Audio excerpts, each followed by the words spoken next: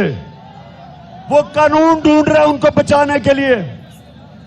یہ قانونی مسئلہ نہیں ہے الیکشن کمشنر, یہ اخلاقیات کا مسئلہ ہے, یہ مورل ویلیوز کا مسئلہ ہے, یہ ملک کی فیوچر کا مسئلہ ہے. یہ ہمارے نوجوانوں کے سامنے جب اپنے ووٹ بیچتے ہیں, جب اپنے ضمیر بیچتے ہیں, تو یہ ہمارے ملک کی اخلاقیات تباہ کرتے ہیں. اور الیکشن کمشنر, ساری قوم آپ کی طرف دیکھ رہی ہے, اور اگر آپ نے ان لوٹوں کو بچایا تو یاد رکھیں یہ قوم آپ کے ارد گرد بھی نکلے گی, آپ کو بھی معاف نہیں کرے گی. سب کو پتا ہے ہم نے کن کن نے مل کے اس ملک سے غداری کی. اور آخر میں آخری بات کرنے جا رہا ہوں, آخری بات. مردان پھر سے مجھے یہ بتاؤ کہ 20 کو اور 20 کے بعد جب میں کال دوں گا تو ہاتھ کھڑا کر کے بتاؤ کہ آپ اسلام آباد پہنچیں گے. مجھے یہ مخالف کہتے ہیں کہ جی بڑی گرمی ہوگی, لوگوں کو گرمی ہوگی, لوگ نہیں پہنچیں گے. اگر مجھے عمران خان کو, اگر 70 سالہ عمران خان کو گرمی نہیں لگتی تو میرے نوجوانوں کو بھی گرمی نہیں لگے گی.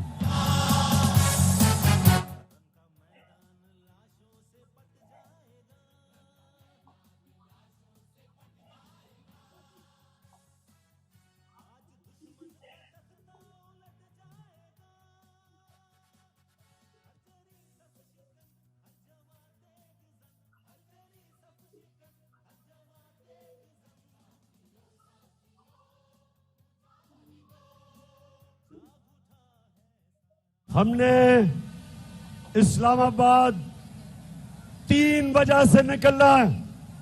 نمبر 1 کہ ہم وہ امت ہیں نبی صلی اللہ علیہ وسلم کی جو کسی انسان, کسی سپر پاور کی غلامی نہیں کرتا. ہم نے اپنی حقیقی آزادی کے لیے سب سے پہلے نکلنا ہے. نمبر 2, یہ جو پاکستان کے سب سے بڑے ڈاکو ہیں, ہم نے ان کے خلاف نکلنا ہے کہ ہم کسی صورت ان چوروں اور ڈاکوؤں کو اپنے اوپر مسلط نہیں ہونے دیں گے.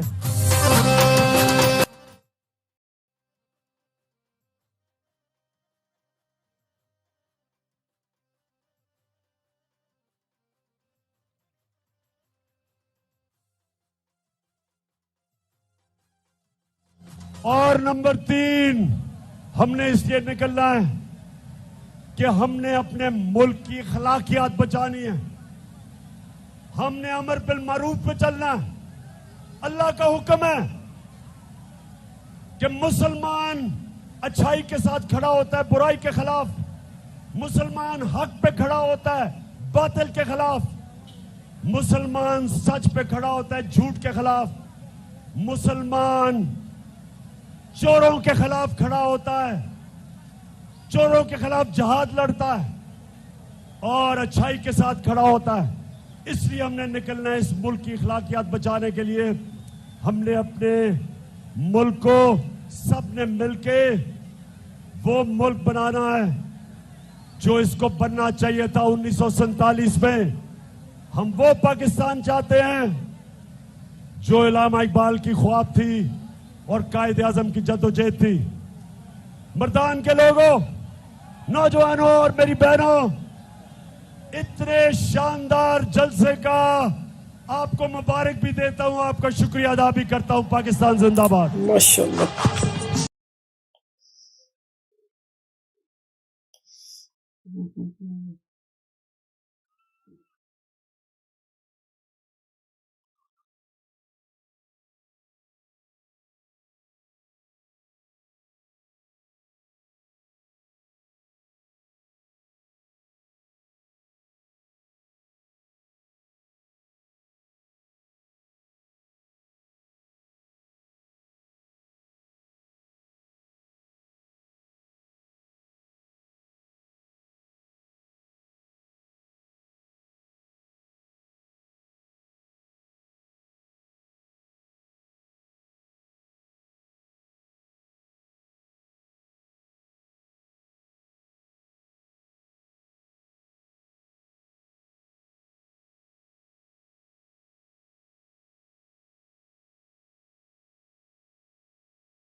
جی ناظرین، یہ تھا خان صاحب کا خطاب مردان میں.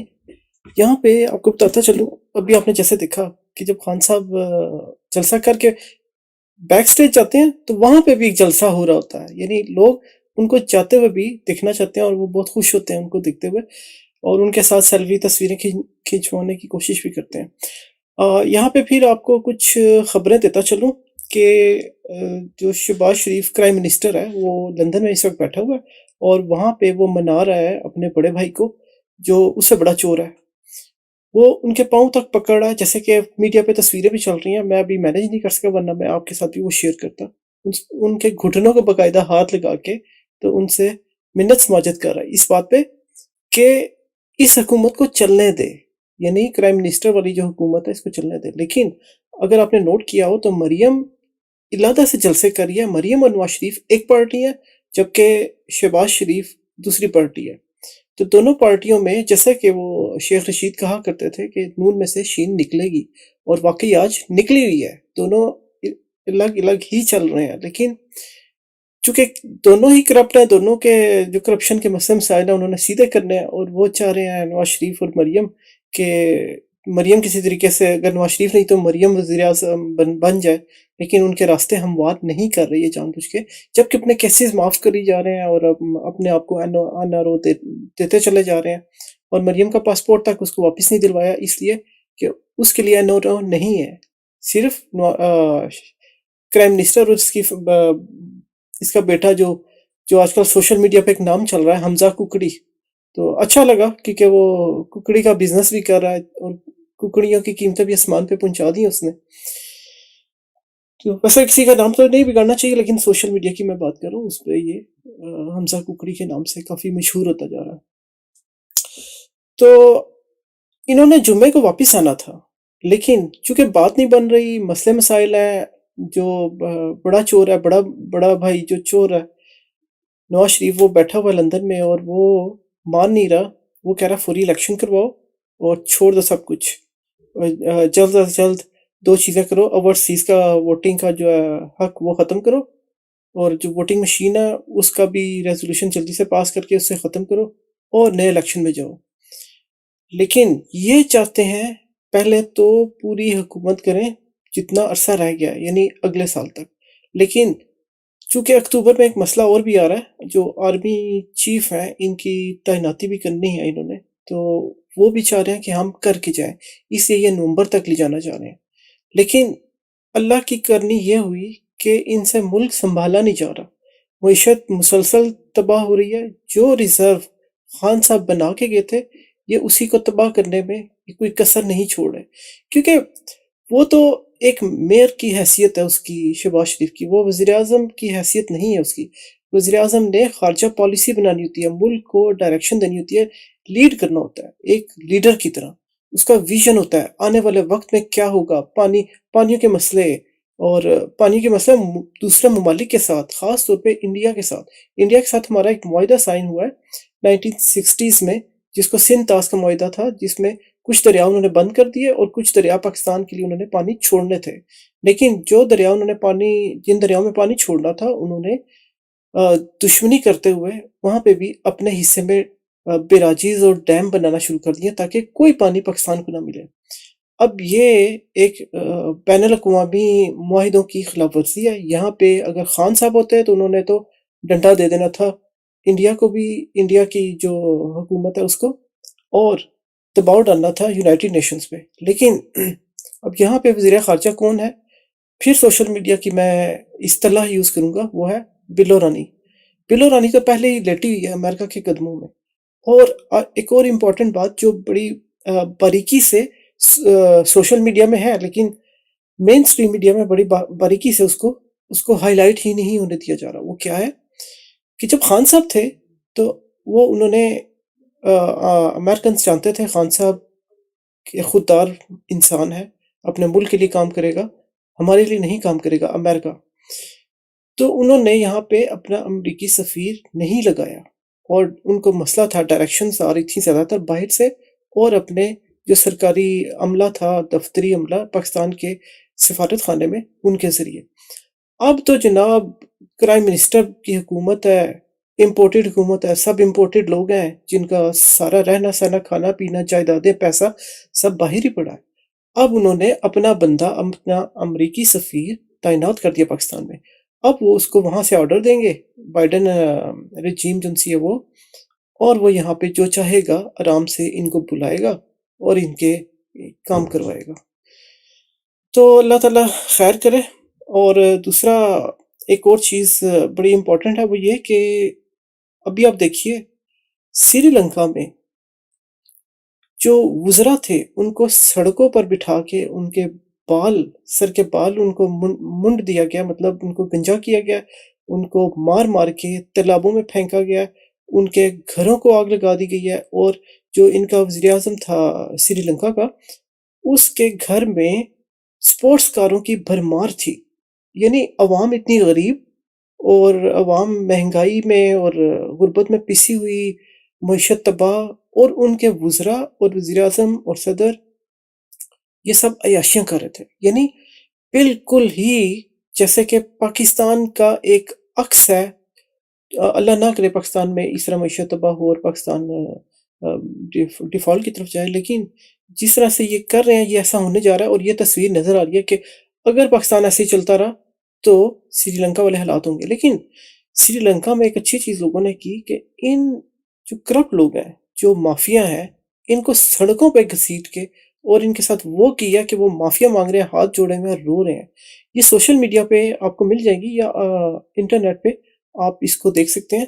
آپ کو یہ سری لنکا کے جو وزراء ہیں ان کے ساتھ کیا ہوا, ان پہ سب رپورٹس اور تصویریں اور ویڈیوز آڈیوز سب آپ کو ملیں گی. لیکن یہ جان بوجھ کے مین سٹریم پہ نہیں دکھا رہے, اس لیے کہ لوگوں میں شعور نہ آ جائے کہ اگر عدالتیں وہ فیصلہ نہیں کر رہی, عدالتیں انصاف نہیں کر رہی, چیف جسٹس صاحب 24 گھنٹے کام کرتے ہیں, لیکن جب انصاف کی بات آتی ہے تو وہاں پہ وہ خاص طور پہ پی ٹی آئی اور ایک اچھی حکومت جو چل رہی تھی اس کے وہ جب انصاف کا دروازہ کھٹکھٹاتی ہے تو دروازہ نہیں کھلتا. لیکن جب مافیا کو سوئی بھی چبھ جائے تو وہ رات کو 12 بجے عدالتیں لگا کے ان کو ریلیف دیتی ہیں. تو یہ عدالتی نظام ہی ایسا ہے, اپنے ہی بندے بیٹھے ہوئے ہیں.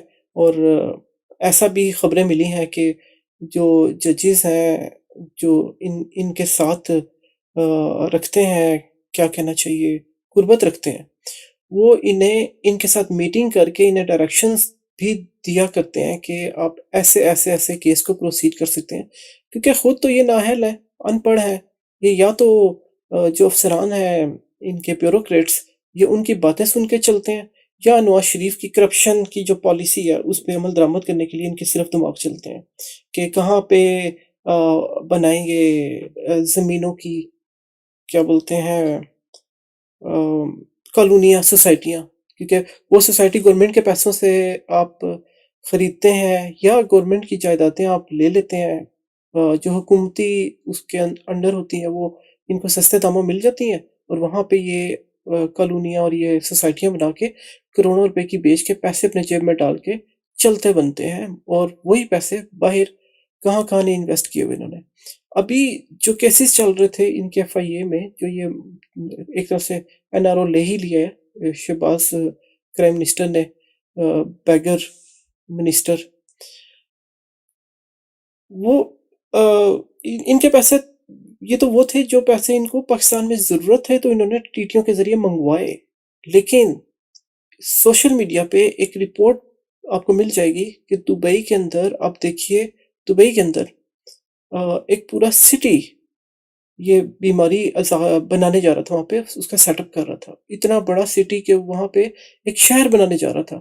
اپنے ملک میں تم شہر نئے آباد نہیں کر رہے, اور دبئی میں جا کے تم ساری انویسٹمنٹ کر رہے ہو, اور وہاں پہ ملٹی لیول بلڈنگز یعنی ٹاورز کے ٹاورز بنائے ہوئے. 2007 سے 2013 تک ان پہ کنسٹرکشن کا کام ہوا, لیکن جب زرداری کی حکومت گئی تو وہ کام وہاں پہ رک گیا. تو اس سے صاف ظاہر ہے کہ یہاں سے لانچوں میں جو پیسہ جاتا تھا دبئی, وہاں پہ وہ سیدھا سیدھا انویسٹمنٹ اس کی ہو رہی تھی دبئی کے اندر, پراپرٹیز میں, بلڈنگز میں, ایک نیا شہر بنانے میں. تو کرپشنوں کی ان کی داستانیں بہت ہیں, لیکن یہ ہے کہ وقت کے ساتھ ساتھ وہ باہر آتی رہیں گی. تو اللہ تعالیٰ خیر کرے. امید ہے جو خان صاحب ذکر کر رہے ہیں کہ جن سے غلطی ہو گئی ہے وہ غلطی سدھاریں، اور اب خان صاحب تھوڑا سا کھل کے بتانے بھی لگ گئے ہیں کہ کون لوگ تھے جو ان مافیاز کو سپورٹ کر رہے تھے. اور ابھی اندر کی خبریں یہ ہیں کہ یہ وہی لوگ اب کھل کے اگر میں بات کروں تو یہی جو ٹاپ فوجی قیادت ہے، اب یہ دوبارہ رابطہ کریں خان صاحب سے اور ان کو پھر وہی آفر کر رہے ہیں کہ آپ بیٹھیں ان کے ساتھ اور مل کر ملک کو بچائیں. خان صاحب پھر انہی کرپٹ لوگوں کے ساتھ بیٹھے. جب وہ حکومت میں تھے وہ ان کے ساتھ ہاتھ نہیں ملایا. اب وہ کس طرح سے حکومت سے باہر ہو کے ان کو سپورٹ کریں، کرمنلز کو سپورٹ کریں کہ جناب ملک کی معیشت تباہ ہو گئی ہے تو مل کے کام کریں، مل کے چلیں. تو ملک کی معیشت تباہ کرنے والے ان کے ساتھ تو کون ذی شعور انسان ہوگا جس کا یہ ضمیر گوارا کرے گا کہ وہ ایک چور ڈاکو کے ساتھ بیٹھ کے کام کرے. تو یہ امپاسبل ہے، ایسا نہیں ہو سکتا. اسی لیے کچھ عرصہ پہلے آپ نے خبریں سنی ہوں گی کہ خان صاحب نے کچھ نمبر بلاک کر دیے. وہ نمبر یقیناً اسی فوجی قیادت کے تھے جو ریکویسٹ کرتے خان صاحب سے کہ جی آئیں اور مل کر کام کریں ان کے ساتھ. تو ان کے نمبر ہی بلاک کر دیے کیونکہ یہ شرط قابل قبول نہیں ہے. جب پوری عوام عمران خان صاحب کے ساتھ ہے تو انشاءاللہ عمران خان صاحب دوبارہ پرائم منسٹر بنیں گے. اور نہ صرف 2/3 میری تو دعا ہے بلکہ ہم سب کی دعا ہے کہ 3/3 میجورٹی، پوری میجورٹی ان کی ہو، تاکہ یہ اب جو بل احتساب کے لیے یہ پیش کرنا چاہ رہے تھے، منظور کرنا چاہ رہے تھے، وہ نہیں ہو پا رہے تھے کیونکہ 2/3 نہیں تھی.